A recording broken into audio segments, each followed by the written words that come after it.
3, 2, 1, and welcome back to Chasin the Racin. And welcome back to the podcast brought to you by OMG Racing, JCT, Truck and Trailer Hire, and Lucky Day Competitions. Rolling off the tongue there. And obviously sitting next to me is the delicious Josh Corner. And I'm going to put all the pressure on you before you introduce the episode sponsor. You're going to have to big up your mate here. Well, I know. Did you hear that? Did you hear that inhale there? I don't know if he would say that, but he did employ us at one point, and I'm not sure he'll ever employ us again. But That's true. That is true. That is true. Straight off the bat, you wouldn't employ him again. Yeah. This is going to make for a fantastic episode straight away. Let's just break down the dialogue on that side of things. But before we get going, obviously, Josh, episode sponsor, go for it. yeah, so this episode is sponsored by the family over at Shays Farm, which is a really, really cool campsite just down the road from Alton Park. Actually, the first round of the season, myself and Christian both stayed there the night before, and yeah, we had a great time. Really good site. They've got some glamping pods, like luxurious glamping pods. You can take like touring caravans, motorhomes, all of that stuff. They've actually also been a sponsor of Kyle for over 14 years as well, and a couple of other riders in Talent Cup and stuff as well. So it's thanks been very much, guys. It's been sponsoring Kyle since he was 2 then. Yeah. Yeah. How old is Kyle Ride? No clue. Yeah. Not very old. Not very old. He's a proper baby-faced assassin on a Yamaha. That's what he is at that side of things. But anyway, you've had your time to think about it. How are you going to big this up? Well, yeah, we'll just introduce him and then we'll get. I'm not. You are. We're joined by the sort of backbone of Martrain Racing, Tim Martin. Have you seen? Well, Tim? I was actually told by Sonia not to say that because she said really she was the one who should have been. I asked her to come, but she said no because she'd only tell the truth, and that wouldn't be good. But yeah, okay, that's the next episode lined up. But no, thanks very much for coming on, mate. It's been, no bother. Been trying to get you for a while and try to line it up. So no, really, thanks very much for the time. Hopefully, we'll have an interesting chat. An interesting chat. Well, I tell you what, like we're going to do like every episode on this side of things. Let's go back to the beginning. Oof. I know. Where would you like to go back to the beginning? I'm going to put you on the pressure spot here. Do you want to talk about your first love of racing, or how you got in the team role, or go from the beginning? The very first racing. My God, that's a long. Well, it was Irish Championship. We're 20 years involved in racing this year. So that would have been Alistair Kirk doing the Nationals, actually doing Aprilia 125. Alistair Kirk, he's only just finished, hasn't he? He does, yeah. BMW thousands over, and he used to chase Sweet. He's an absolute doer, that man. Yeah. He was Aprilia 125, and we sponsored him. Sonia's brother, Jason, would have worked with him, and that's how we got in touch with him. Nice kid. And we sort of helped Alistair for a good 5, 6, 7 years. We actually was 2008. He was Irish Supersport champion for us, first title. Class. And I tell you what, on a Gixxer 600 Suzuki, proper bike. There's a few people in Supersport would agree with that now, I think. Yeah. Yeah, definitely. All the 750s getting dragged out of the hedge, yeah. But no, that was 2008. Yeah, that was 2008. Now, hold on. I might be pulling this out my arse as I always do, but have you still got the lap record in Supersport with Glenn Irwin? Ed Kirkerson. Yeah. That was 2010 because I have a thing for that. Yeah, that was on Bridgestone tyres as well. Crazy, yeah. But I think it might have went now, but he did have it for a long, long time. Yeah, we did it at the September meeting, 2010. With he did a one-off ride for us then. Crazy man. Crazy man. That is a full glazed up from one Northern Irish fella to another. He's a crazy man. Let's delve into that a little bit. Yeah. Glenn? Yeah. Jesus. He needs a whole chapter. No, this podcast not long enough. Glenn, to be fair, we've known Glenn right through since he started the Irish Championship, and obviously the whole family, Alan and Glenn and Andrew as well. More Glenn than Andrew, to be fair, in the Irish, because I think Andrew probably came to the British a bit sooner than Glenn. Yeah. I think. So we had a race against him, and he did the odd race for us, and then back in them days, and we fed the Irwins since 2008. And I'm still feeding them. You're still feeding them, and that'll never stop. I even tried to insult Alan today in the hospital chat, and he just smiled and munched away at his dinner. He seemed happy enough, so you couldn't insult him. But they're good people. Definitely. I'll tell you what, I would like to actually talk a little bit about business, because my dear other half, lover, proper Fermanagh woman Okay. into farming, and think what you say in Northern Ireland is tang. Tangtastic. And I tell you what, honestly, she borderline goes through the windscreen when she sees a Martrain heavy haulage thing come through. Like you know, I can vouch for this. Honestly, she's nuts, man. She's absolutely nuts. And, like, you're going down the road, and, like, all your lorries over here look shit. You've got no attitude, and then she literally just goes Martrain, like, you know, like a yeah. We've got a few people in that. To be fair, the heavy haulage, the Facebooks and things, we're 130, 140,000 followers. You know, it's 140,000. Yeah. How much does your race team have? About 10. That's incredible. No, but you know what I mean. Like, yeah, like huge. What you do in this sport is it's a sport for a start. Yeah, That's humongous. The thing is with the transport, because of what we do, it's always going to look sort of spectacular because we're moving awkward loads and big loads, so it's not just a fridge or it's not a flat trailer, so it gets people's imaginations going. So we're been very lucky over the years. So no, hold on, look in haulage doesn't exist. You either work hard or you don't. Oh, well, you need the graft. Yeah, to be fair, we have done that for years. My father started the business in '79. I was the second employee. Sonia's actually was the first employee. My wife started working for my dad before I did. I was working away, and is that right? Yeah, she was the first employee. She was doing the books for Dad. So she's the most powerful woman in the world at ever. The moment. It's fine. Not the word ever. The blonde bombshell. So Tim wears the trousers, but Sonia tells him which ones and on what day. And yeah, correct. And what way to wear my collar and what way to fix my hair, and yeah, you know where to. Used to be in our team. Was it 22 you were with us? 22. 22. It was with Jack. Was it 22? Yeah, 22. 22. Yeah. We'll have to stand up, and she had to dress us off overnight because my collars were wrong, and it was brutal. But yeah. So she was first, I was second. I walked away, and then 1983, Sonny and I got married. So. Is your dad still in the business? No, he passed 5 years ago this October. Oh, sorry to hear that. He was a great man, Big Sammy. He was a leg end, as they say in Ireland, a leg end. So how big, like, I feel like I'm really interested in it, but like, how many tractor units do you have? Well, basically, Martrain, we my father started, I came into the business, so there was two, and we've sort of built it up to around about 25 now with tow trucks and bits and pieces. So we have a Norwegian company, a Swedish company, an Irish company, an English British company. So because we do quite a lot, or have done quite a lot of work in Scandinavia for wind turbines, so we're in Norway and Sweden for long periods. So we're up there, haven't been there in a while. But we UK and Ireland will be our biggest. We do some European stuff. But the European stuff would be mostly Germany, Belgium, Holland. So it's not mega far away. So it's not. So we do quite a lot of that. We do a lot of plant machinery, screeners as our biggest contract, and then the wind turbines as well. You know what I love about team owners like yourself? This is arguably one of the most stressful environments you could do, and this seems like a bit of downtime to you. Like, you're running 25 tractor units, staff wages. You thought, well, how can I treat myself? Let's go race the highest level of European Championship to wind down. For the crack. For the crack. Yeah. It has its moments. I've got no point lying about it. It does. It has its moments. And actually, when you put it like that, Dom, why did we have this chat a few years ago? I could have been out of this. What am I doing? Yeah. Okay, I'll tell you what then.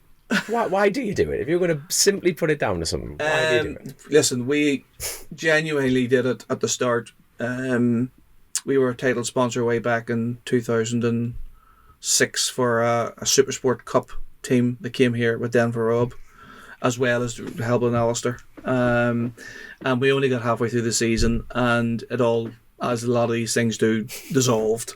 And Denver lost his ride, and we didn't feel like we were getting what we've put into it, and I'm sure they felt the same. So it was mutual consent that we decided that we would split. The last round we did was Croft that time. All right. And we were driving back up to in the motorhome, Sonia and I, because we were coming back from holidays, and we were writing the resignation letter in the front of the camper van, and saying no, we weren't happy, and this, that, and the other, and blah blah blah. And I said, how bloody hard can it be to fucking run a motorbike team? It can't be that bloody hard. It's only one truck. Yeah. Get there. At that stage it was a bloody van. Yeah. Yeah, I mean, and we said right. So I was going to say, well, I was going to swear, but not swear. But I said, You said, fuck it. That's what you said. That's exactly what I was going to say.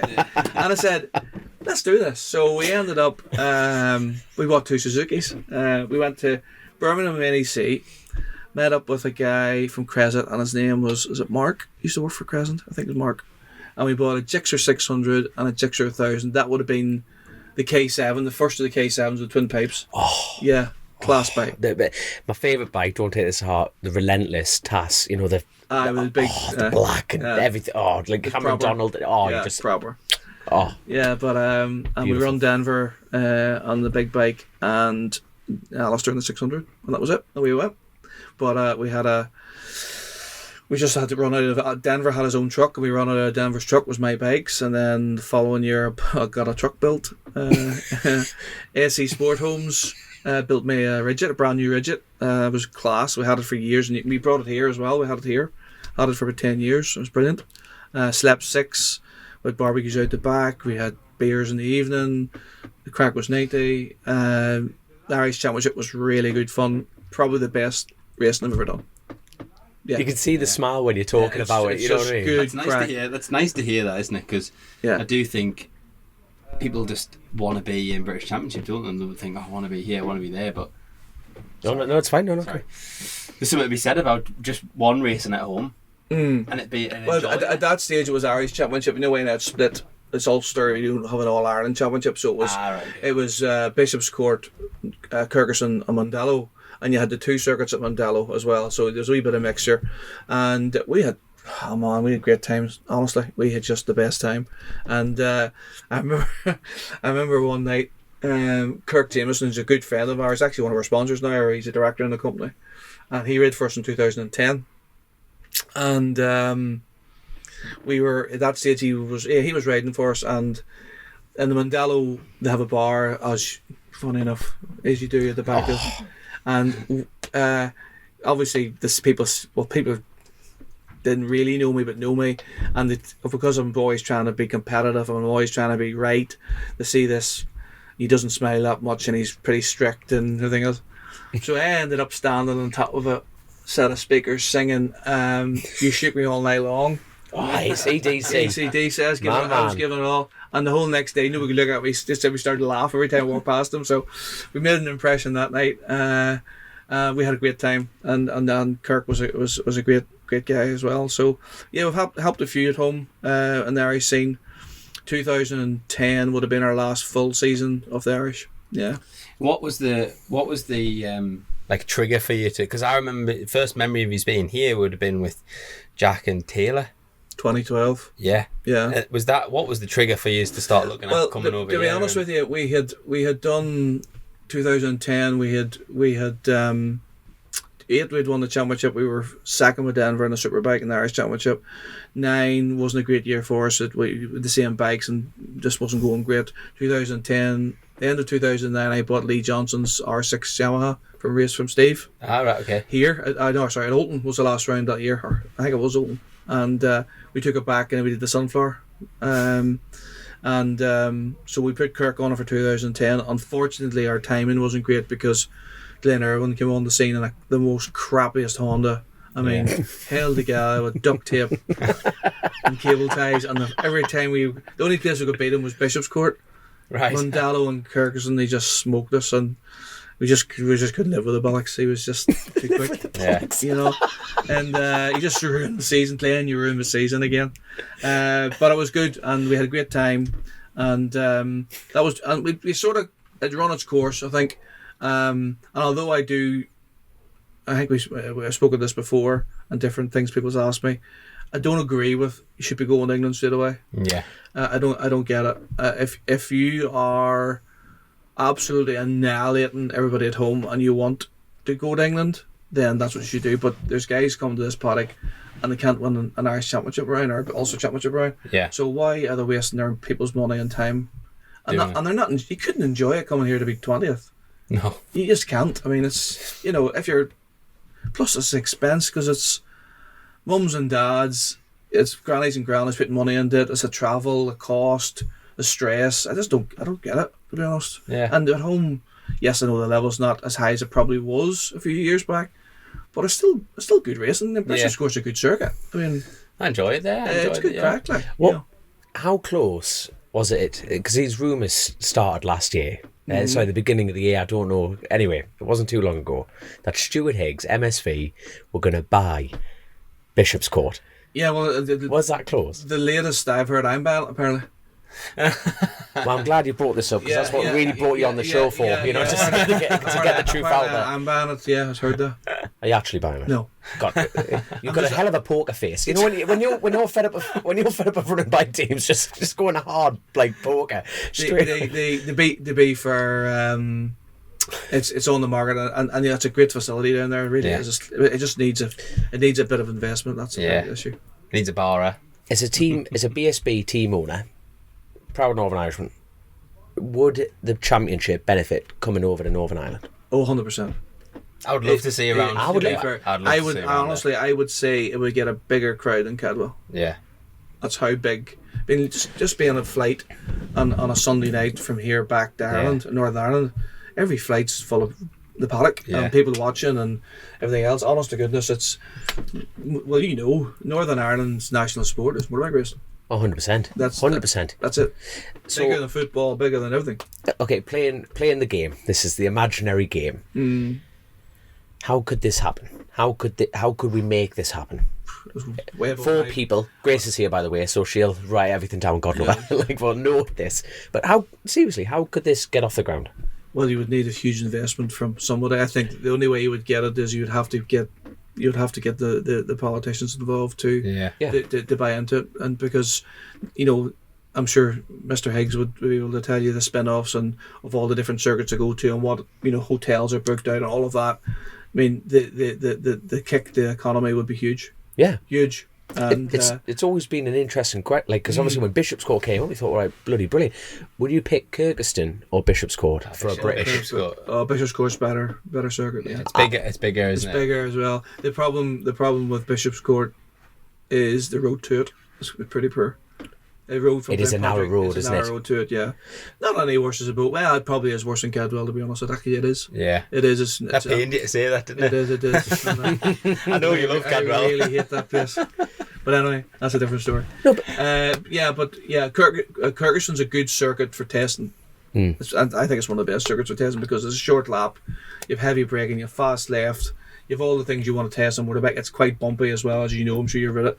And for testing, it's easy learn. It's only 7 corners.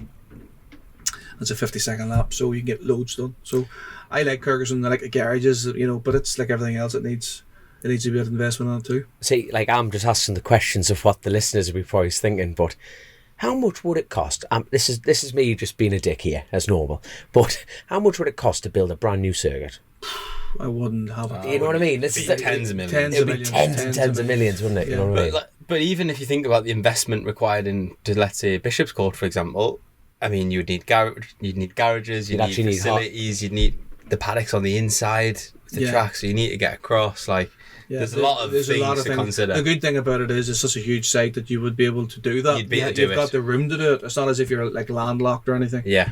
But you're right. And to be fair, the Bishop's Court, that's probably its biggest drawback is the fact that the paddock's on the inside. Yeah. People can't get in and out. Assuming it's a bit like Brands up. When I see there's tunnels, isn't there? Tunnels on that side of things. It's a bit like Thruxton, but again, there's a tunnel. You need a tunnel or a bridge or a flyover or something like that. Something like that, yeah. Or just move the paddock to the outside because there's loads of room. Yeah, well, and leave it alone.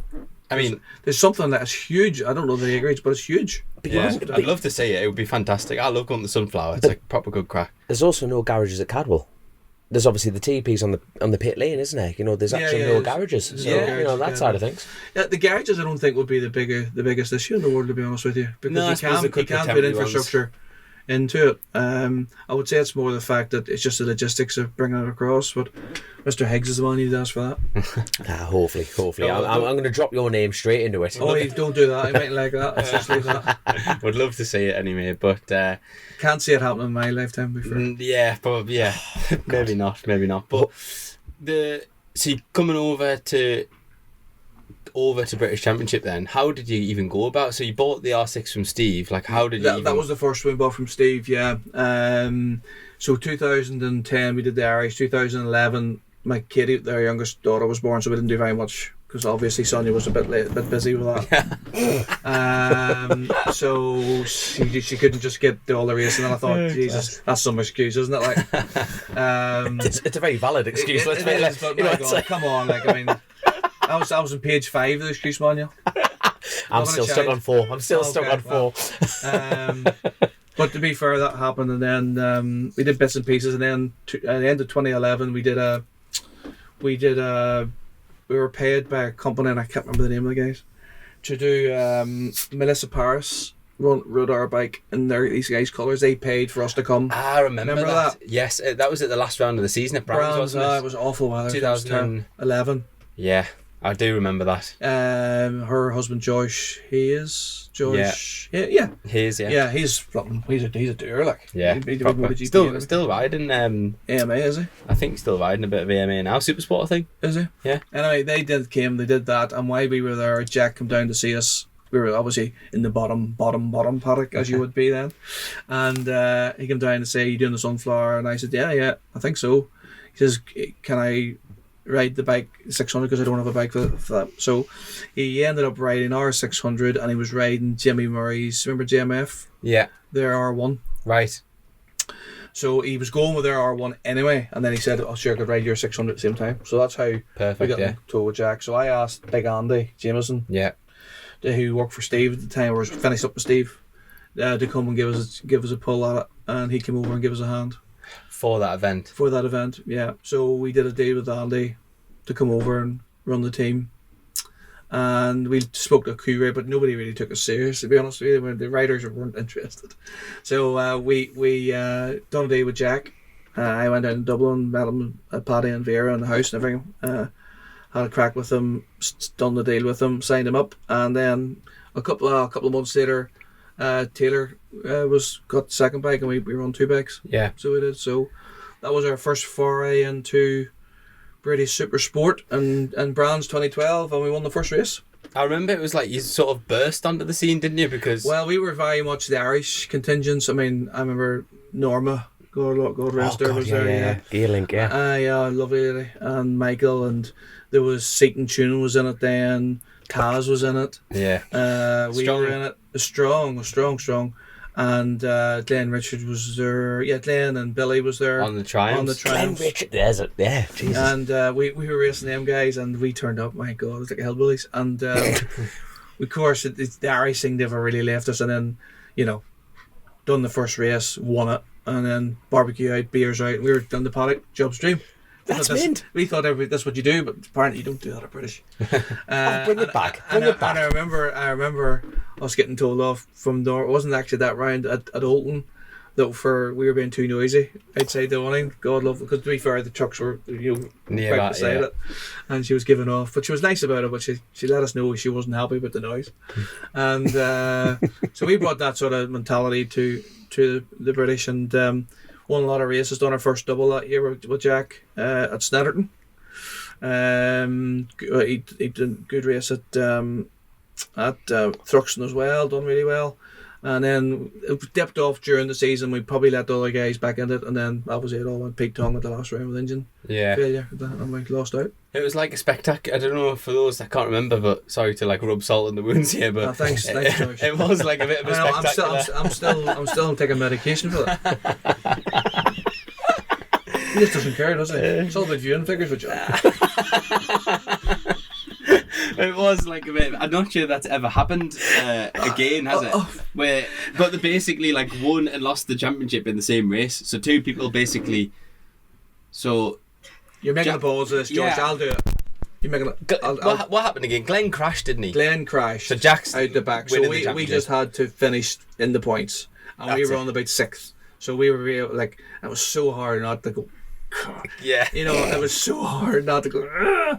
And anyway, and we're putting the board out. If we try to get something rigged up, land, we just don't push. You don't need to push. Just bring it home. Just bring it home. And then the next thing, he reeled into the pit lane. There's a rattle and a bang. And what the hell was wrong with it? And Jack, he was really dramatic. Remember, he was really dramatic. He collapsed and all. Yeah. God love him. We were absolutely gutted. It wasn't that good for me there, as you would expect. Yeah. But you're right. We had actually went from second in the championship to champions elect. Yeah. To second in the championship. Yeah. And like it was such a weird thing because you wouldn't have it, would you? And there's like people with t-shirts out, then all of a sudden they got them off, and then Glenn Richards got his t-shirt on covered in gravel, and it was like just a weird. I remember watching it on the TV thinking, weird. Like, it was proper, yeah. But I do remember watching that year and thinking that there were, because before that you'd had like G&S and a few like really trick teams I thought in there, and I thought you guys kind of came in as a. We all thought like, oh, this is like a proper outfit. I know you were saying you're the Irish contingent. We winged it a bit. Yeah, but it looked mint. Like everybody was in the same gear. And, like it looked proper. Yeah. We did our best to be as professional as we could. To be fair, I mean, the bikes always looked like immaculate. And stuff. Yeah. Big Andy was, as you know, Andy. He's super fussy about it. And, you know, everything we do, we try and do it right. I wouldn't say it always works out that way, but we try and do it right. And it was a good year for us. But that year, because I was new to this championship, I hadn't spoke to any riders at all. So because I was just so focused trying to win the damn thing. Jack had always said that he wanted to go to Superbike or Worlds. So we knew Jack, was an option. He made it quite clear. It was fine, and we're happy with that. Let's try it. So I got to flipping end of the October, and we had no rider for 2013. I knew it. I go, oh shit. So we started scrambling around, and we actually Christian. Yeah, I remember you telling me this story. Yeah, and I think he's told us this story as well. And are we slightly different? No, very similar. I think he always thinks, that would have been like a good thing to do. Christian Inn, we're talking about it. Yeah. Right, just the way, like, bloody hell. Yeah, because Christian came across. We had Sam Warren was the guy that used to ride. He was riding the Seaton bike. Yeah, spoke to him. He came to us. He was interested. And then Andy, because obviously Andy was with us, so we were very much involved in the decisions. We wanted someone who could win a damn thing. We weren't looking for somebody new coming up. We wanted someone who could do the job. Yeah. And Christian and his dad, Paul, come over. Came to the workshop. The workshop was side of my house. Had a cup of tea, had the crack, whatever. I put my hand out to shake down a deal, and he's on it. We need time. It was like a Tuesday, Wednesday. It was actually, to be fair to Christian, it wasn't Christian, it was his dad wanted the time, which is fair enough. I mean, to be fair, he was going to come to a team that he maybe didn't know much about. Yeah. You know what I mean? So fair enough. So that was okay. That was a Tuesday. The Thursday afternoon, the phone rang. It was Stuart Easton, who I'd never spoke to before in my life. Yeah. And this wee Scotch fella, and hello Tim, I'm Stuart Easton, and I was talking to Sean Muir, and he says, you're looking for somebody for the bike, and I might be interested. I said, well, Stuart, to be fair, would be very interested in you, but the guy has to go back to me on Friday, so if you're genuinely interested, you need to be here. So he rings back, I'm booked on the 8 o'clock flight, I'll be in Belfast at 8:30 next morning. So he turned up with his rucksack on his back, looks about 6. He still does, by the way. Well, he's a little bit more of a bit like myself, a bit more cuddly now, isn't he? He's a bit cuddly now. I tell you what, his boy's flying in motocross. He's going. The boy is flying. I want to run a road bike. He'd be brilliant. Anyway, that was okay. So he came in, and he turns up, comes to the workshop, sits in the bike. It's 9 o'clock, 9:15. Left him, took him to the workshop, had the crack. Deal was done at 10 o'clock. Photographs done. Back to the airport. Wait a minute. So I have to ring Christian, or ring Christian's dad, actually, Paul. Yeah. Just let him know, listen, something's changed, deal's off. And I think they're maybe a little bit, I don't know if they're miffed or not, I don't know, but obviously they thought they had something confirmed, they were just waiting, but we ended up having to pull the pin. I can't remember where Christian ended up going after that, but he was riding for Tag Triumph at the time. And maybe he stayed on doing I'm not sure. Yeah. I'm not sure. Or did he go to Superbike or something? Or anyway. But I know he was with Tag Triumph. It was funny because when we came over to do that test at Kirkeston, we hadn't booked a hotel because we didn't think we were staying for 2 days, and then we were. Yeah. So we're like, ring around, and then I spoke to Sonia about trying to book in at your place. She's like, oh yeah, come up.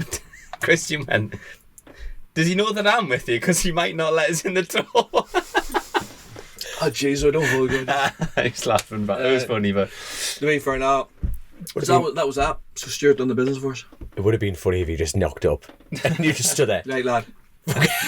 You're in the cow shed. Josh in, you out. He might hit me.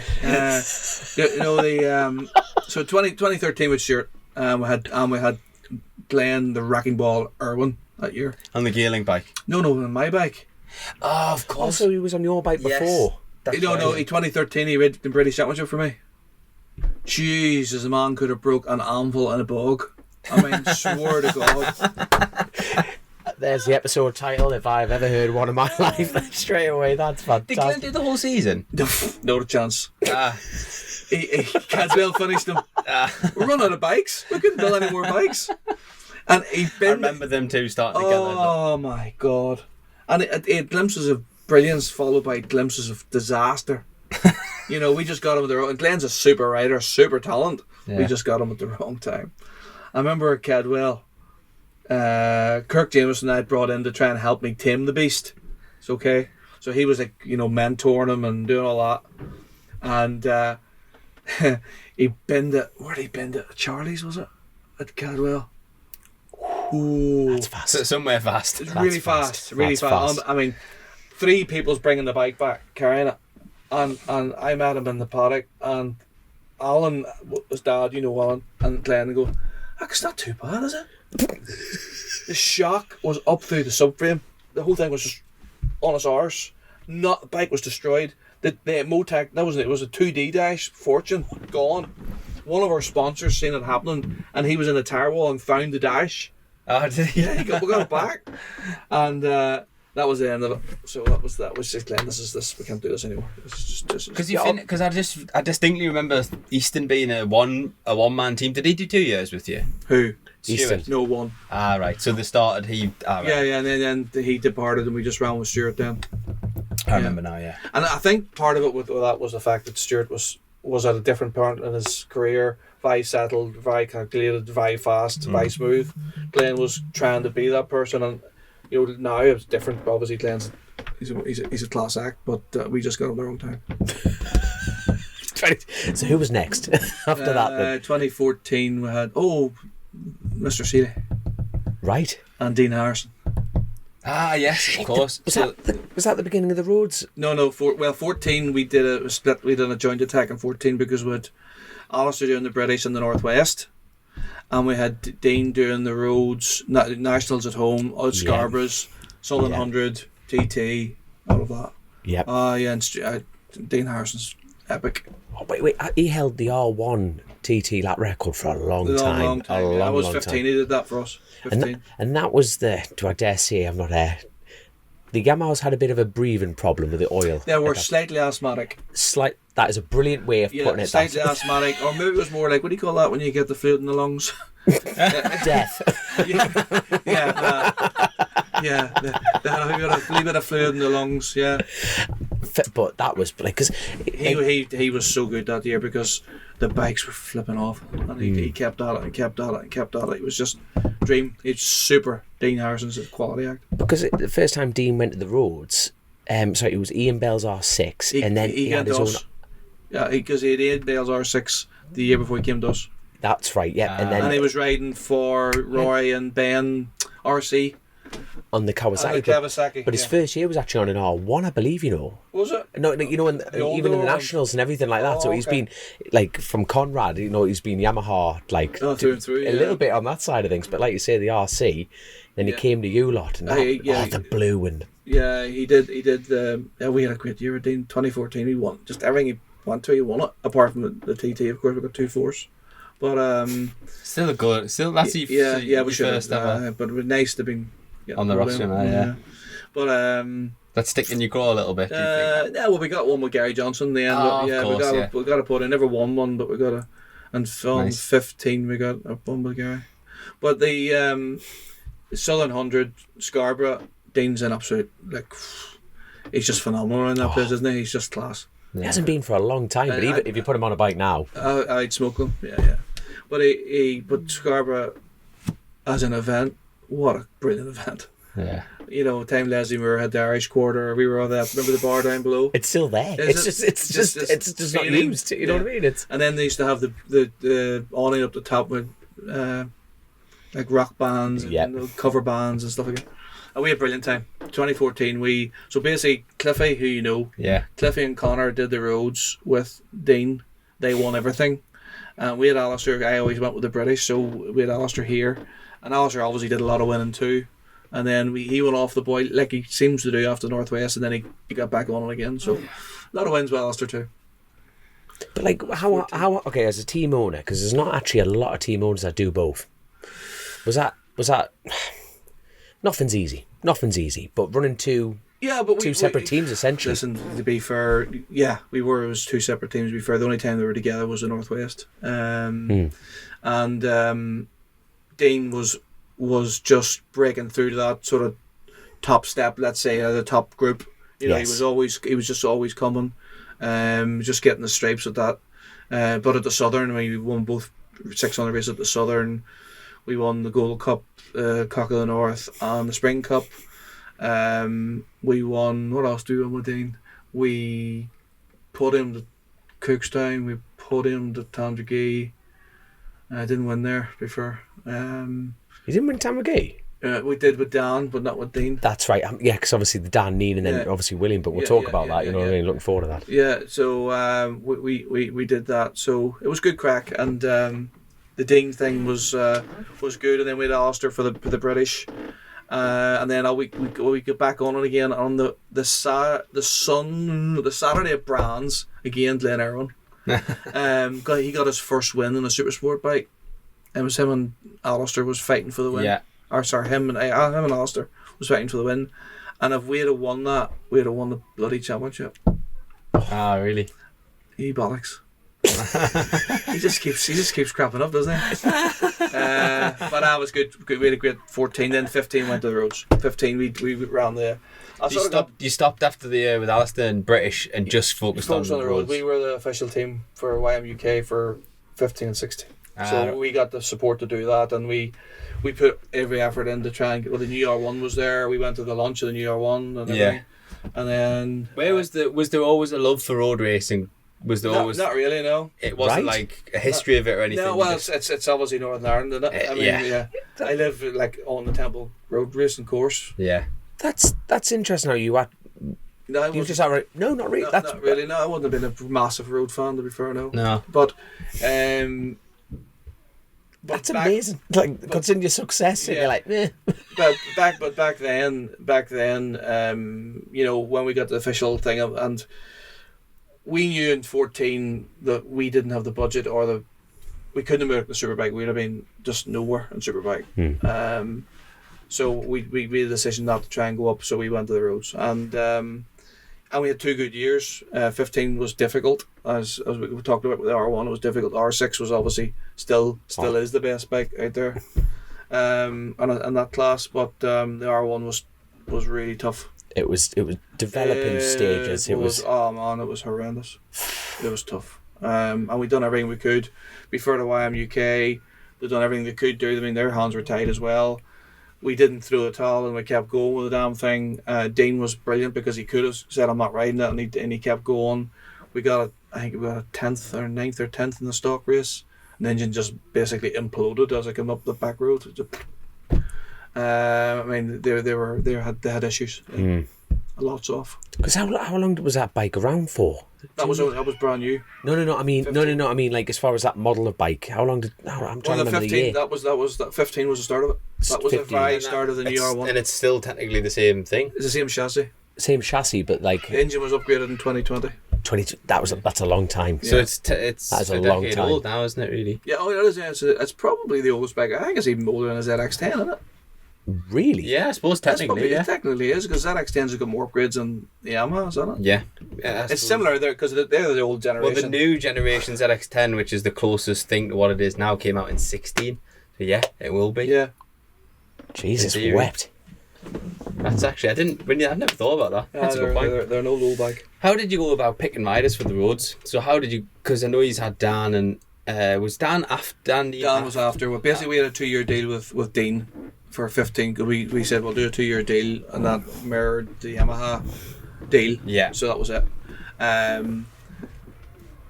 Dean gave the R1 his first international road race win at Scarborough, and we won the gold, because that's CJ Lauder won thousands at the Gold Cup. It was his first international road race win, and we did that.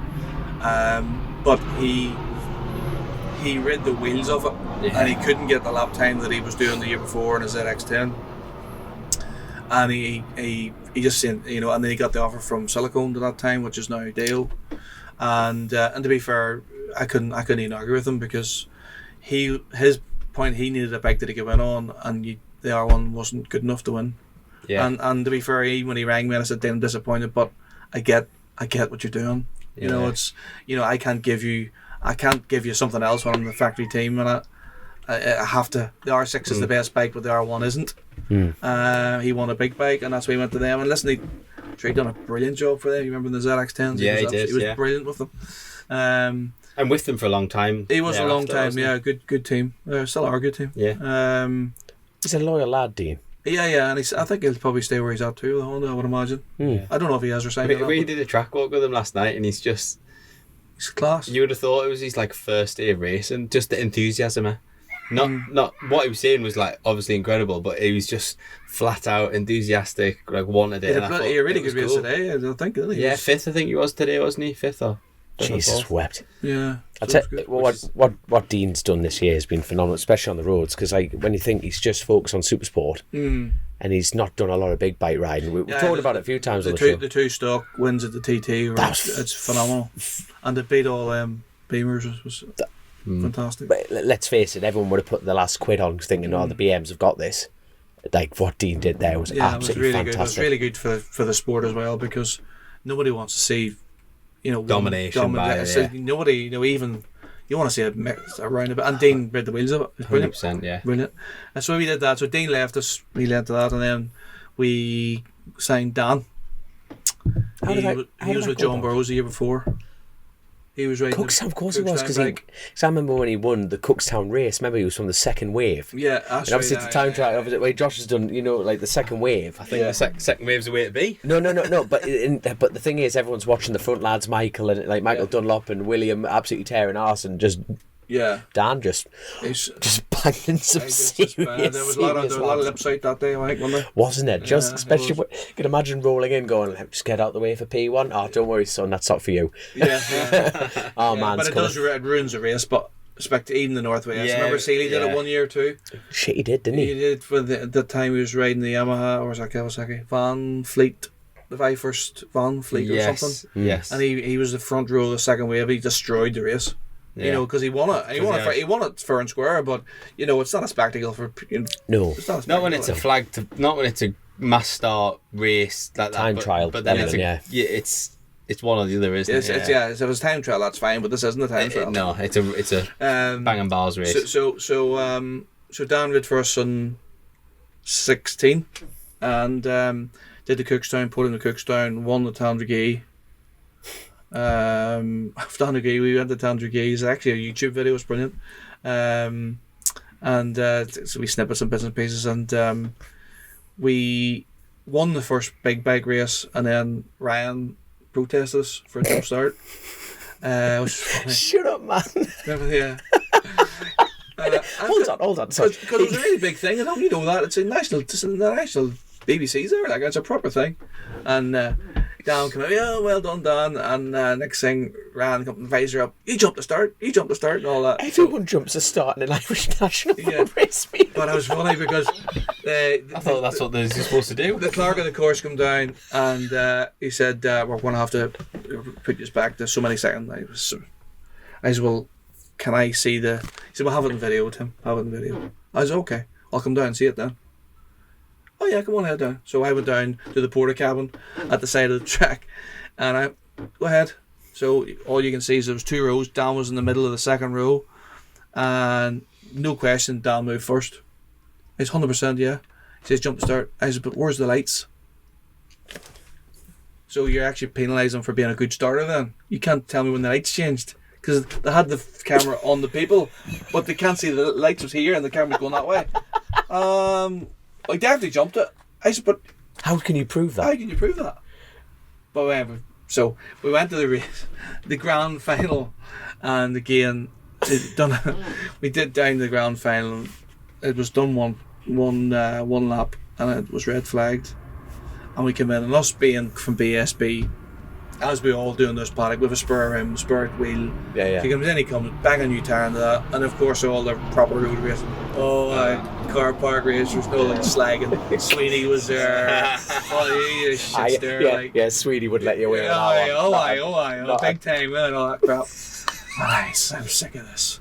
So I says, Dan, stop fucking about with these lads and just smoke. Yeah. Just go. I'm done with this. Because Dan, to be fair, okay. So he got on the bike, off he went, and he went round the front. He must have like 5-second lead, first lap, and he's going past their friends, going like that, waving at them, smoke. I mean, destroyed them all. Won the grand final, had a good night's crack, went to the club, had a few beers. It was really good fun. Ready for Northwest, all set up. Dan falls off his bicycle and breaks his wrist. I remember that. And I was sitting packed up Friday night, and he rings and says, Tim, something to tell you. I said, I'm not good. What's wrong? He said, I broke my wrist. I said, piss off, Dan. You're always, was a wag, like. You know what? I like. His bicycle, he fell off. A mountain bike. Oh, you're joking. I must ask, right, and I'll be honest with you. I never met Dan Dean. You know, like as close as I ever got to Dan Dean was, there's Dan Dean. Yeah. You know, like what was he like? It was good crack. It was good crack. Was he a stress head before on the bike? Was he just a wind up? What was he like? No, he was no stress merchant. He was cool hand look. Nothing phased him. Like the crack. We had a mechanic at the time, Scotty, and him and the two of them. One left us. The two of them went to Taz at that time, or when we got the podium in a BMW the following year at the TT. Yes, that was Scotty, and then they went to Taz, and then Danny Tomlinson's bike, the orange one. Yeah. And but he was just nothing phased him. Really? Yeah, really good. Because the first time I actually really met Dan was in the Royal Victoria Hospital when he fell off and broke his arm or leg. Because it was the same time as Dean wrecked his wrist, the same year. That was 15.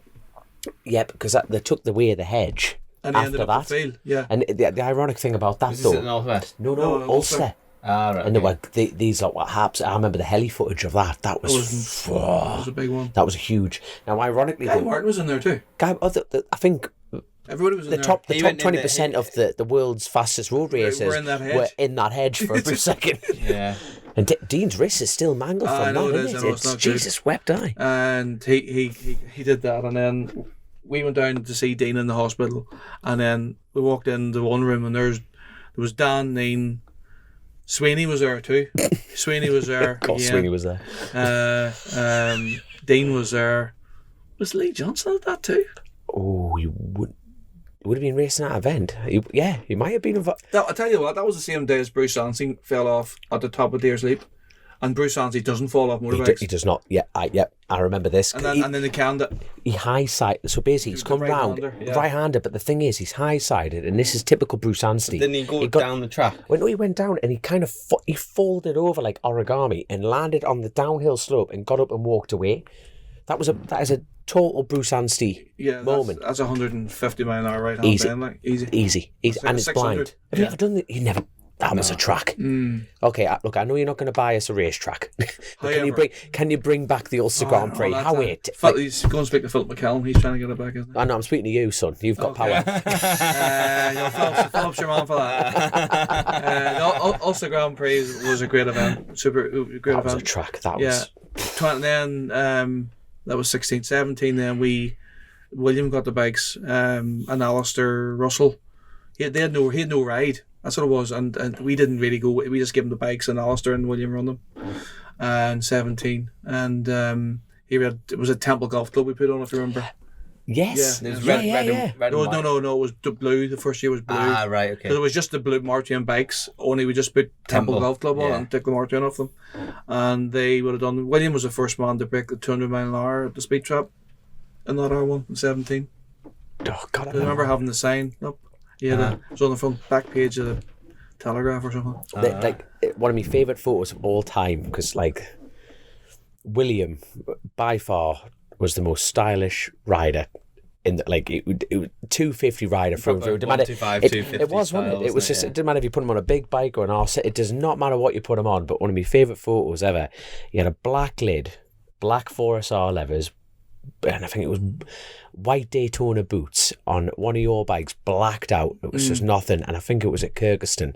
Was you on a test day? And it was a test day, and I've never seen a bike more flat, and he just looked unfit, like no effort. And he was hanging like he was a talent. No test. That was the best photo of bike racing I've ever seen. It was nothing like he wasn't going around a lamppost and nothing. He just thought. Yeah, the other person I had a great say was Denver Robb. I remember him. He rode for us for years and still friendly with Denver. But he was an X250 man, and my God, he could put a bike on its side. Oh man, just he didn't put his knee down. He had from his knee down to his ankle. Yeah, the whole leg was down.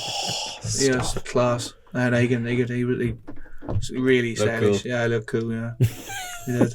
Because we did Froberg with him in 2008. We went on another. You done that one? I've never done. I'm gutted. We did Froberg. We got a podium there with Denver. We had some crack in that place. Oh wow, they boys can party. Next Irish looked like a flipping. Oh, I'm going. I tell you, we were in this shebeen, and I was in this cellar, and like flip me, stairs down the cellar, all the beers there. Honestly, bucket. Lift what you want, throw your money in the bucket. Brilliant place. I swear to God. What? So you just pay what you just think? Whatever you drink. No barman. Just all there. Work away. Honest to God. That's cool, class. Really brilliant. No, and what an event. Froberg's. You should go there if you like. Where is that? East Germany. Ah, right. Have you done all that? Well, it would be now the. Sorry, we'll just wait. But as anyone can tell, we're at Donington Park. You can hear the Magaluf flight flying over again on that side of things. But have you done what would be now as classed the IRRC? No, I haven't. No, we just did a one-off in Froberg. They came to the Northwest and asked us would we do it, and there was a couple of guys trying, and Denver wanted to do it, and we said, why not? We'll just go for the crack. And I drove the truck over, and Alistair Kirk was there too in the 608. Oh, mate, it was brilliant. Class. That's a road race then. It's a road race, but it's proper. I mean, it's a bit.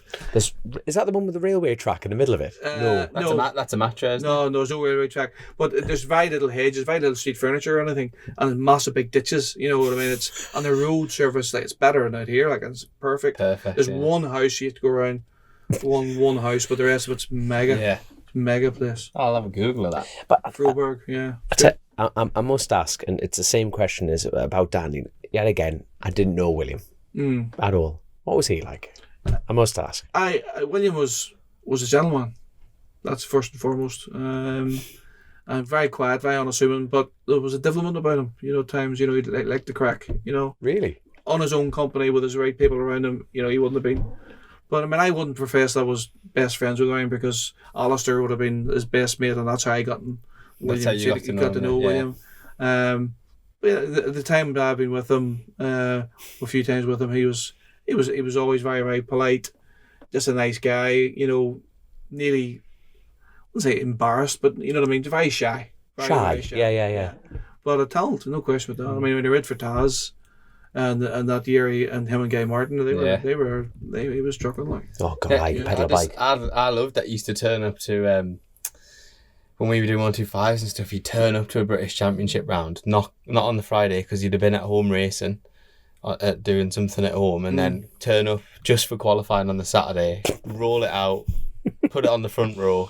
And then race all the kids by this point. That's class. On the Saturday, I brought a fuel tank off him once at Alton Park, and I've never been so scared. I'd have been like 13 years old. Not my dad wasn't there or anything. I was like, my fuel tank broke, and he had a spare bike. And I went in. I was like, really sucked. Like, don't want to ask you, but any chance I could borrow your fuel tank? And he's like, yeah, no problem. He goes, there's about 2 litres of avgas in. He goes, just run it, you'll be all right. Sad about the stamp of just like didn't even I'd never met him before, like never anything, just was like happy to give you sort of thing like, that was it. Proper, so I must ask why the change from Martrain to Temple? Was it just we owned the Temple Golf Club as well, so it was just to give a bit of promotion, just like that. Just a bit of marketing. You don't really strike me as a golfer, really. I don't play golf. Yeah, you do. Shut up, man. Swear to God, I don't. Do you not? No. What at all? Why? At all. Because I fucking hate it. So you're okay, friend. I thought you were a keen golfer. What did you buy? You're wise. Listen, I love watching people who can play golf, and I love the crack of it. No chance, man. It ruins a good walk.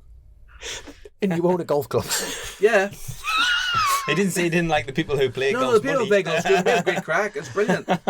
We're more of a social golf club. We basically a bar restaurant that happens to have 60 acres beside it with people play golf from. Yeah. So it is. The 19th hole is the that's the best Guinness in the country, I'll tell you. I like it. Yeah, I like it. Guinness. Fantastic, man. Fantastic.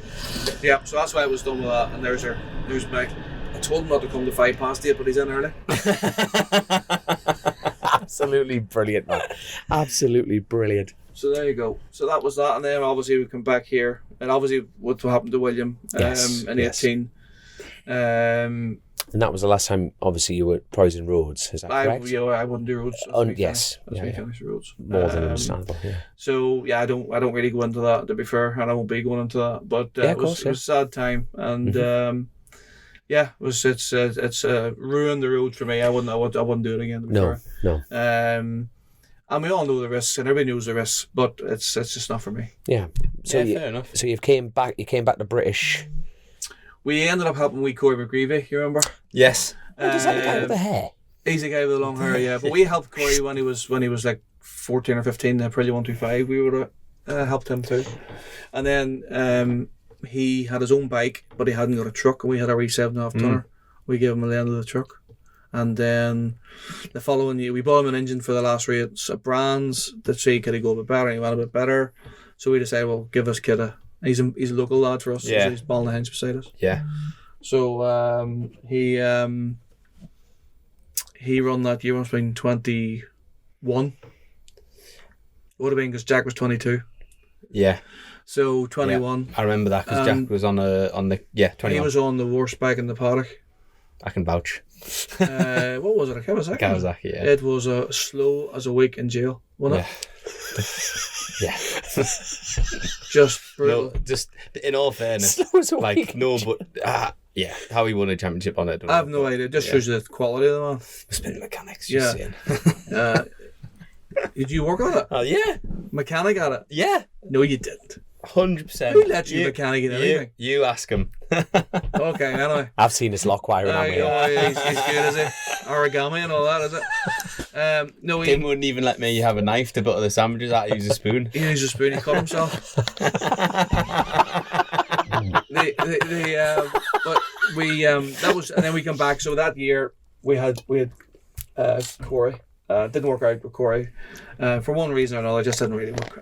So I don't think he even finished the season. I don't think he got the. He's had a wild load of crashes, didn't he? Oh, He mate, was we couldn't. very fast. Oh yeah. Talented, but for whatever reason, he just couldn't keep it upright. And we were speaking to Jack, and I said, I think I'm coming back. I think I'm getting the band back together. yeah. And we're going to go back and win this damn thing again. And like, because he didn't win it for us. Remember, he was so close. We talked about it. And he, I'll not say the guy's name, but he was trying to get money that he was owed. So we had him sign like 6 weeks, 8 weeks before we could announce it, because he was still trying to get paid from his previous. So we'll not mention the name because that might end up in jail or something, or a court. But he didn't get paid anyway. Yeah. Funny enough, this paddock, you'd never guess that happened. No. In this paddock, would you? Like, there's plenty of stories of that. So, and then he finally got paid, or got something. We announced that and brought Andy back, and we absolutely smoked him 2022. And I mean, well, it was just as close to perfect. We had 9 races in the bounce, lap records everywhere. I think he had like one crash or something, like a silly crash at Alton, and that was it, wasn't it? It was just smoked him. It was a lovely way to go race. Yeah. Got slightly boring, if I'm honest. You know what? I was definitely going to ask you that. It was slightly, a wee bit. So you thought we were going racing with Jack at that time, because there was, to be fair, it's not his fault or our fault. You race who's there in the championship. So you still have to put a championship together. You raced super. The bike was good. He was good. Good. But we were actually going out, say, so we'll go for a lap record here, because we knew once he got to the front, the only time he was actually beat was here by Bradley. Yeah. The whole year. Yeah, because I was working on his bike that year.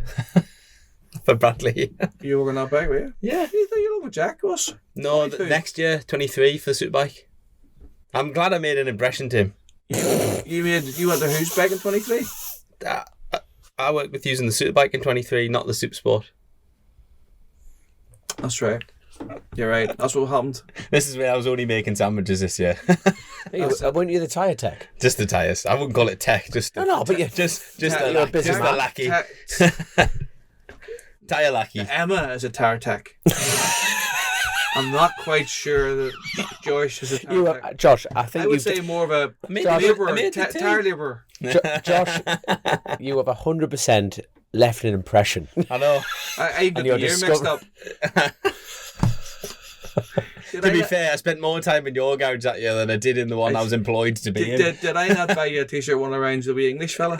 Remember that? We sat in the garage at Brands Hatch, and I can't, everyone was real serious for some reason. I think something I'd made a mistake or something, or what, something had gone off. Can't even remember what it was. And I was a bit on edge, and my team was called a meeting in the garage, and I'm thinking, oh fuck. And he's like, right, Josh, stand up. I'm thinking, what have I done here? He just come out this t-shirt he got in the airport, that wee English fella, and that just become the nickname for the rest of the year. I've still got the t-shirt. Oh, good enough. Probably doesn't fit you anymore, does it? Oh. Shots fired. Moving on. Shots fired. But that was good crack. Yeah, but that was that. So it was good because it was in 2022 it was a brilliant year for us. Really good year. It was a dominant season for you as well. Yeah, he was, and he was really well, and we done. I mean, I remember him going out, and one of the things that sticks in my mind, we went in warm up at Knock Hill. He went .4 or .5 below the lap record and warm up, and we were on the silly wee tents, not the main ones, the silly wee tents, and somebody said, "What's that about?" I was just trying a new seat foam. And it genuinely there was a different height, a seat foam. It's nothing to do with it. Just Jack was having to play, and he done that. So yeah, he was quality. So glad we got the job done with Jack. It was good to do it. And then obviously we moved the Superbike with Jack as well in 23. What was do you think the sort of, I don't want to say complacency, but the winning every week, did that prompt the Superbike job, do you think? Is that the challenge of needing the next thing? I think if you're winning Supersport like that, if you're winning Superbike, there's nowhere else for you to go. When you're winning Supersport, there's somewhere else for you to go, and you need to go. Give it a go. You know, and I think he's hadn't been there by this busy first. No. Well, Superbike speed run was all on the roads. We'd never run a Superbike at this level. Yeah. So Superbike was that. So we done the deal, and we put him on the last two rounds. You remember? Yeah, I remember that. Yeah, Bike looked really nice. And Donington, here in Brands, wasn't it? It was Brands, yeah. Yeah. And the weather was cold and crappy as well. Yeah. So, but it was good to get it out of the way, and we got a bit of crashing done, and got it out of the way. So it was good. But then you went to Navarra.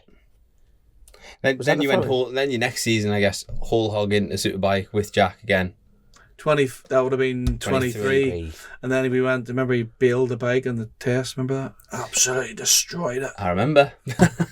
At Navarra. Let's just do one more run. Great 2 days, let's just do one more run. One more, I wasn't there. And I remember I said, we're doing the whole press lunch.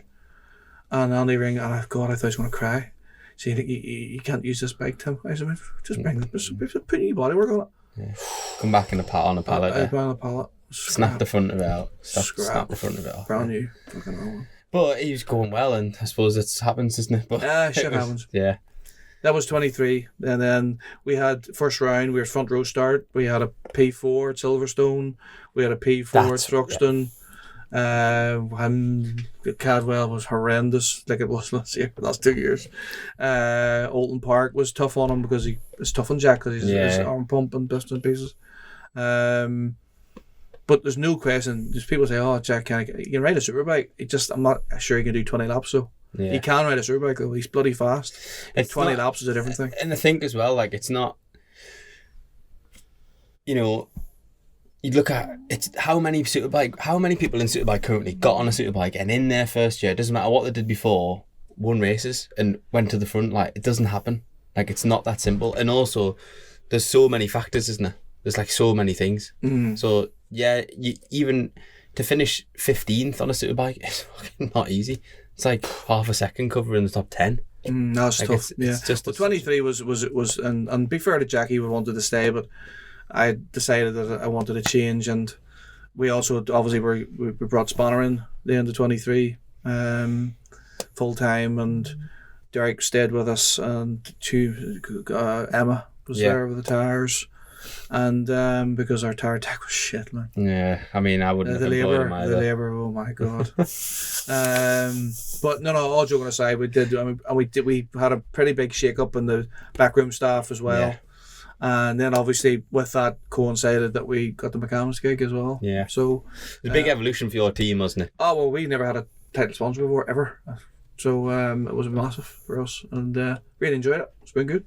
Yeah. And what was the why did you want to sign Danny? What was the thing about Danny? Because I think a lot of people know his pedigree. Obviously, to be fair, when we were looking, and I don't mind saying it was weird, sort of whittled it down between Danny and Lee Bob. Yeah. At that time, and Lee Bob, and it was like nearly like a flick of a coin, to be honest with you. There's a few other behind the scenes happened with Lee. Nothing to do with Lee, by the way, with just the things that happened, and I just thought I don't need that aggravation in my life. So yeah, that's what tilted the balance towards Danny there, and I'm glad we did, because he's so professional at something real. He's a proper. He's a world champion, eh? Yeah. But I think he'd rather be better known for BSB champion. Yeah, than world champion. Really? Yeah, to be fair, that was a long time ago. It's 10 years ago. You know? I almost think it gets played. I've actually never thought of it like that. If you know what I mean, you think he'd be this is where he's going to make his wages now if he's a BSB champion. This is where he's going to get the big dollar now. Yeah. So he's been good. Obviously we pole positioned in the first round. We had 2 podiums, first podiums ever. Got my first watch. Remember, because Danny gave me his watch and the grid. Not that you need another one. I know. I'm in the watches, but it's the most expensive watch I've ever owned. As I said to him, of all the watches I have a quite a good collection. It's the fucking most expensive watch I've ever owned. That's what it is. And he signed it first pole position, and I have it in my office. Stuff like that. That's back to your question. Why do you do this for? It's for moments like that. Yeah. We had great crack, and that was good. And then we had a breakthrough at Olton. He was like, we were at the sharp end at Olton, and then we carried it on. Thruxton that year, remember Andrew Irwin ran out of talent and hit the back of him. We didn't finish the first race. Yes, I remember that. Yes. It was a big shunt, and but then we recovered from that. And Thruxton's great racing anyway. It doesn't matter what. It's just a good place. Cadwell, we struggled. God, we were terrible at Cadwell. And then as the year progressed on, we were getting towards sharp end. So I think we had 7 podiums that year. So. Yeah, a lot of good results and stuff. And hope you don't mind me saying, to be honest, I thought that would materialise into like a stronger start of this season. And all of your testing and stuff, I see you were running 2 bikes and trying different stuff, and for like whatever reason didn't quite gel at the start of the year, did it? And it was actually down to electronics was the issue. Okay. It was electronics. We had a say rogue is a bit the wrong word for it, but the electronics that even though we wanted it in a certain fashion, it wasn't to what we liked, and we'd try we tried everything. I mean, it was soul destroying. We knew everything was there. We just couldn't put our finger on it. Or what it was. And then we made the change at Brands. We decided we let the other guy know that he wasn't with the bike at Brands. We made a massive podium, massive step forward, and then we went to Thruxton after that, Brands, and then Thruxton, did what we did. So like if we had kept doing what we were doing, but that's the definition of madness. If you keep doing the same thing and there's different results, so we had to change something, and we tried with different engines. We tried swing arms, did everything, but we got there in the end, and thankfully we've got it back. And I think we could have been fighting for the championship full stop if we hadn't had that swerve ball. And I think like the format of the championship now, it's not quite a full-on showdown, is it? But that does lend itself to when you have situations like that, doesn't it? So we're currently joint 4th. We're like 4 points off 3rd. I think Leon's 3rd and us and Rory's joint 4th. Obviously Kyle and Brad are away a good distance in front. But I think third's to play for, and you never know in this game what happens. Lots to play for. Yeah. So, I mean, our remit is now to go and be as competitive, win races, or at least podium, and see what happens. Sorry, sorry. No, mine's a rogue random question. Go for it. Oh, no, it's a case of, have you ever been tempted to run 2 Superbike lads? Are you joking? No, I'm not. I want to know the answer. No chance. No chance. Not even tempted. Nope. I quite admire that in a way because it'd be very easy. Yeah, but it would be like lots. How many teams do you see do that? Like, all you want is to dilute what you're doing. You know, there's only one bike can win anyway. That's a fucking good point. I mean, there's only one bike can win, so let's put the effort into the one. You know, if we were running 2 Superbikes, yes, Dom, you could run a second one, but it would be a dilution of what we're doing. So we don't have enough staff. We don't have enough in. Where would you get the staff at that level to do that? Your electronics guy is then split between 2 bikes. He's not concentrating on one bike. Obviously, there's a negative to that. God forbid something happened to the rider, then you're going to have to look. But that's the risk. We're cross that bridge when you come to it. If we come to it, yeah. No, we wouldn't have the budget to run to, or the staff. And I guess that kind of brings really nicely onto your most recent announcement. He's pregnant. Well, I'm pregnant, yeah. Well, French kissing. When I seen your lovely wife yesterday, and did you see her big smile on her face? Well, a little bit, but I said, I just really glad that we're getting you before you get off fishing, and she went, holidaying. She said, in actual fact, it's me you ought to be talking to about this. She was we're going holidaying, and I thought, you know what, that kind of says it all. Really. 20 years, and since she's been along so far. But listen, the thing is, 20 years is crazy. I started as I was a lot young, 20 years younger, but Sonya's been with us this whole time. She's been involved. She's been involved in everything that we've done. The girls, Tony's runs hospitality. They've been around racing. So Tony's 28 now, so since she was 8. Yeah. Katie, First Northwest, she was like 2 months old. So my girls have grown up in the paddock. Thank God none of the 2 older girls have got anything to do with motorbike racers. Thank God there is a God. How was that? No. What? Is that you saying something or the wife saying something? No, I didn't say anything. I didn't have to, thank goodness, but I think that they twigged on pretty quickly themselves. If you want any sort of life, keep away from this, because this is a road to no town. He's not, by the way, any female listeners, he's not wrong. Oh mate, stay away from bike races. Jesus, yeah. To be fair, you just walk around this paddock, you flip me, man. If my Anna was listening, she'd totally agree with you, Tim. She wouldn't want. You know what I mean? It's just as brutal. So thank God that they've done that. So to be fair to I think obviously the Arma Cams deal was 2 years. It's finishing the brands. That's the way it was always supposed to be. It's fine. Yeah. McCams have been absolutely brilliant. I would say Tina and James and the whole McCams crew, because there's a whole crew comes with all their sponsor, all their guests every weekend. I'd like to think we've done a good job for them. Probably didn't win enough races, but I know that myself. But that is a race, and it goes like that. You can just see, even now where Bradley's going through. His last 2 or 3 rounds, it does happen. This is 100%. Not. It's not a. It's not a magic wand where you just click all the buttons and you win. It's just not as simple as that. No. But getting back to them, they decide to go a different way. They're still in the paddock. So McCams will be in the paddock in 2026. It's brilliant. So which is brilliant for the sport. Yeah, and they're a fantastic sponsor. I won't be. I will be not here. Try to sound a little less happy about that. No, I'm all right. Listen, it was a tough decision. I'm not going to lie. I've shed a few tears over it, thinking I'm doing the right thing. Blah blah blah. My biggest concern was making sure that Danny and Spanner got good jobs out of it because they're the full time staff. Yeah. And the rest we told them all last 2 weeks ago that what was happening before anybody else knew, to try and let everybody get a head start and get a job, because they all want to stay in the paddock. I'm looking forward, I'm not going to lie, I'm looking forward to not going on that EasyJet flight Sunday night, I have to say. It's one of my pet hates. And I've met some great people in this paddock. I've met some complete tossers as well, though. It's tired. Tire tech, say it's. But no, but seriously, but all in all, and the British Superbike series is phenomenal. It's brilliant. It really is. Will you miss it? There's no question I'll miss it. Yeah, absolutely. I don't think you'd be lying to say you wouldn't miss it. Yeah. But there's other things that I want to do, and I can't do them when I'm here. So it's a massive commitment, not just for me, but for the whole team.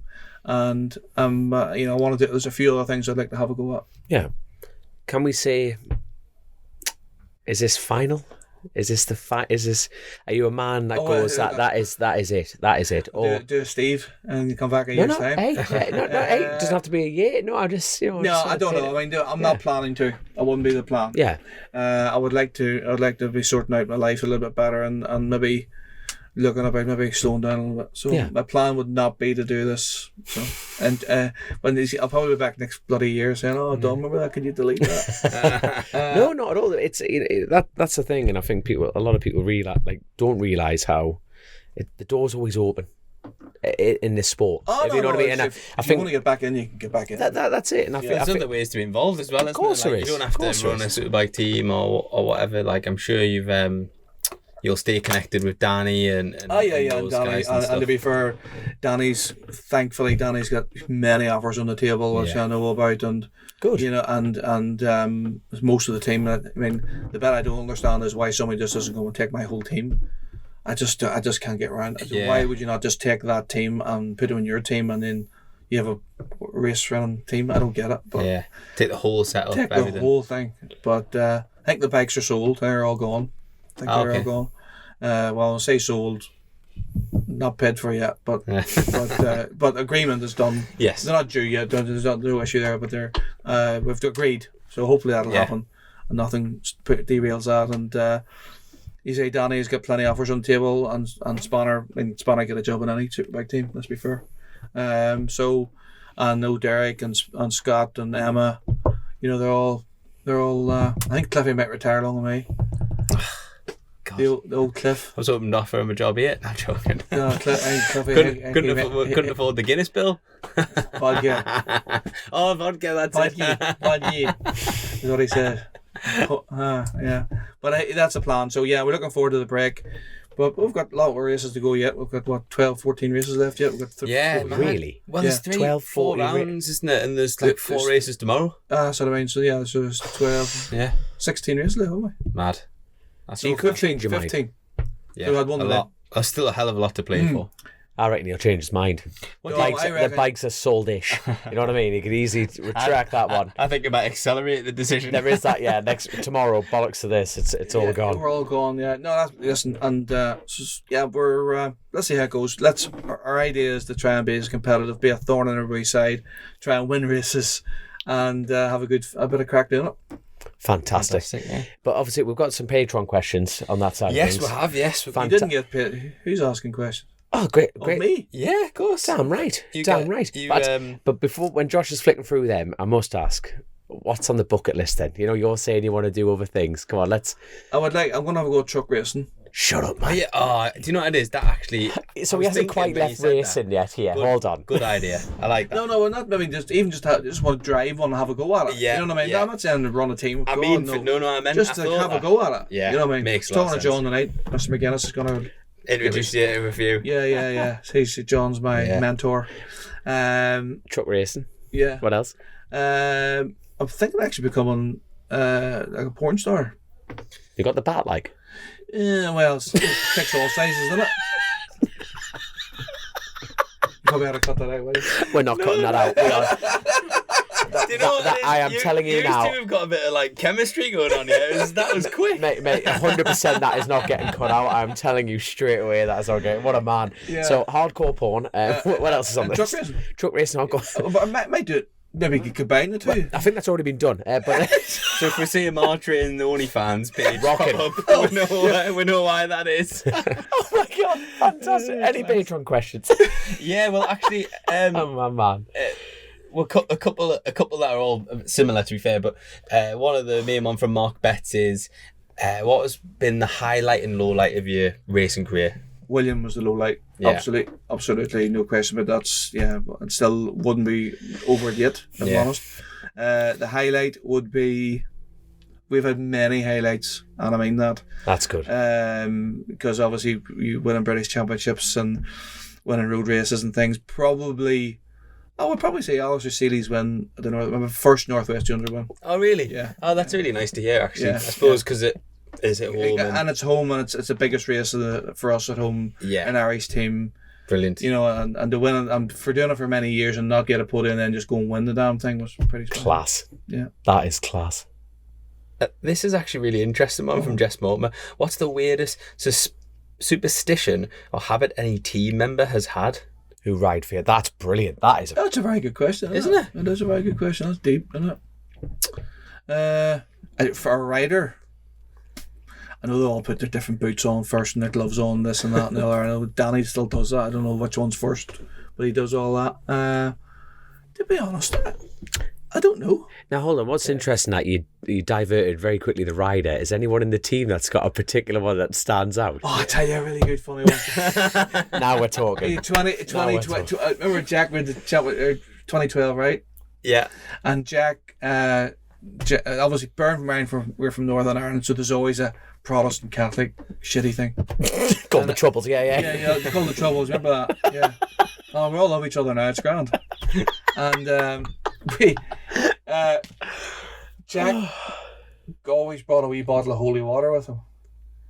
And we always put a wee bit into the radiator. Well, Cliffy, who's my mate, has been with me for all through my racing career. This huge orange man, you know, Protestant, blah blah blah blah. And I get, what the fuck? What the fuck's that? Oh, it's holy. Fuck's sake. So anyway, something happened. It blew a pose off or something like that, and he went out and did he fall off the bike. So we're packing again. I see Cliffy go and get in the bottle. So he said, "Well, I see that holy water." He says, "Get it back in that fucking motorbike." He says, "It didn't fall off. It was on it. Get it back in that fucking motorbike." so that was that. So Jack, I don't know if he still has that. It didn't happen 22. No, I'm not. No, I think it's possibly his. Was his granny or something? Vera, maybe. Or something. Was it Vera? Was it? I'm not sure. Yeah, I've heard that story. I think I've heard that story Right, before. Cliffy, the big boy. Let's get in the holy water into the night. That's class. So he is, but that was that one. So that's probably the bit. That is brilliant. That is brilliant. Samantha Ring, same question, just about what is the your standout memory, and this one from Harry Bell, which I don't even think you're going to be able to answer actually. Which motorbike racer is the best at playing golf? Kyle Ride. Yeah, he's just an annoying bastard, isn't he? Because he played our golf club the other day, he went round fucking 2 under. Yeah, he can just do stuff. It's like annoying. And he can play snooker. Yeah. And he can apparently can ride motorbikes too. Yeah. Shoot, fucking you. Ride a bicycle, ride a motorbike. But he is a super golfer, golfer. And he openly says that he can't be a good welder, but I bet unfortunately, he's good at that as well. Because obviously his dad being shown who he is, you know what I mean? Yeah. That's brilliant. Yeah, no, that's pretty much all the questions there. Well, I say it wasn't too many, thank God. Oh no, well we did. God love you. Run a BSB team. He's been winning races today. Didn't know this was happening. Amazing. And we got 3 questions on that side of things. Fantastic. We did answer. There was a few others there. Sorry for everyone. But we sort of answered as we went through there. So no, you're lying. Nobody cared. And you just made them up. There is no such as a Joe. Was John Smith one of them? Just me mum at home, just sending messages in. Nobody reckon. Yeah. Class, man. Absolutely class. Sonia and the girls are sat in the hospitality now, sending text questions. I would say there's a good chance Sonia's a gin and a Sprite in her hand right now. Class. Right, we're going to get her on the show right now then. If she's gin and tonic deep, let's definitely do it. Do you want the truth? Bring in the blonde bombshell. Absolutely fantastic. Awesome, mate. No, thanks ever so much for... No bother. Hopefully you can put subtitles in, and if you need anything else, don't let me know. That's it. Some boy. If you are coming across there, and we do have rooms in the Temple Golf Club, so if you are coming over, you come to Sunflower. I would say we'll be up for a trip out. Are you having your caddy ready by then? No, it's still in sick bay at the moment. It's still got a few problems with it. Well, actually, there's a Nicky Coates is trying to get a bit of an F900 class up for that, and if it's not going to be -10, then we would be keen to do it. It's not the Sunflower without it being -10. Let's face it. It's still a fantastic crack. We took Danny to that. The very first time I did like, oh fuck. And it would have been the end of 23, wasn't it? October 23.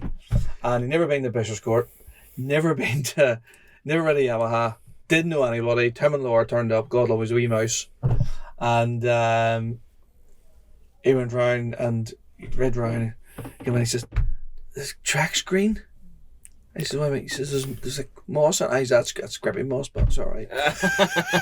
Just don't run off line. Just do stay on line and be grand, but just don't go offline. It was so fun. And like within 7 laps, he done a 105. Like Jesus, just shows you the quality of the man. Mad. Yeah, and track temperature 6 degrees. Yeah. Yeah. Nah, you're all right. I think I'll sit in the bar. Talk about a racing. Yeah. I love it. We'll get faster the more you talk about it. The more beers you have and the more you talk, the faster you get. Oh, good enough. Good system, yeah. I'll try that tomorrow. Right, Danny lad. Get it in, yeah. Damn right, fire it in. Absolutely fantastic. Good luck. Awesome. Hey, honestly, thank you so much for coming on the show. And Thanks for coming, mate. and good luck for tomorrow. And the remaining 12, I can't believe there's 12, 14 races left. That is... There's 3 races every round. There's 1, 2, 3, 4, 6, 7, 9, 10, 11.